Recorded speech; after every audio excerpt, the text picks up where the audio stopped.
Signature dish எனக்கு வந்து ரொம்ப பிடிச்சது.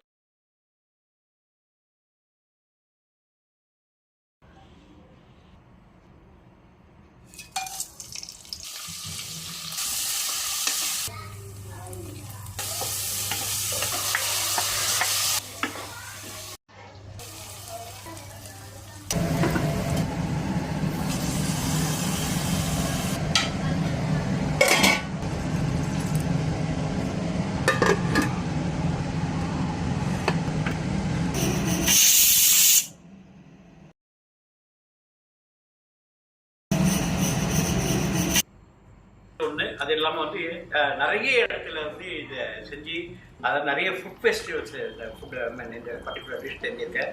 அண்டு ஒரு பாரம்பரியமான ஒரு டிஷ்ஷு. அதுவும் வந்து இந்த டிஷ் பார்த்திங்க அப்படின்னா அந்த பரோட்டாவோட ஊற வச்சு சாப்பிட்டாலும் சரி, இட்லியோட தோசையோட சாப்பிடும்போது ஒரு கலக்கலான ஒரு டேஸ்ட்டு. அது பேர் மட்டன் நீலகிரி குருமா.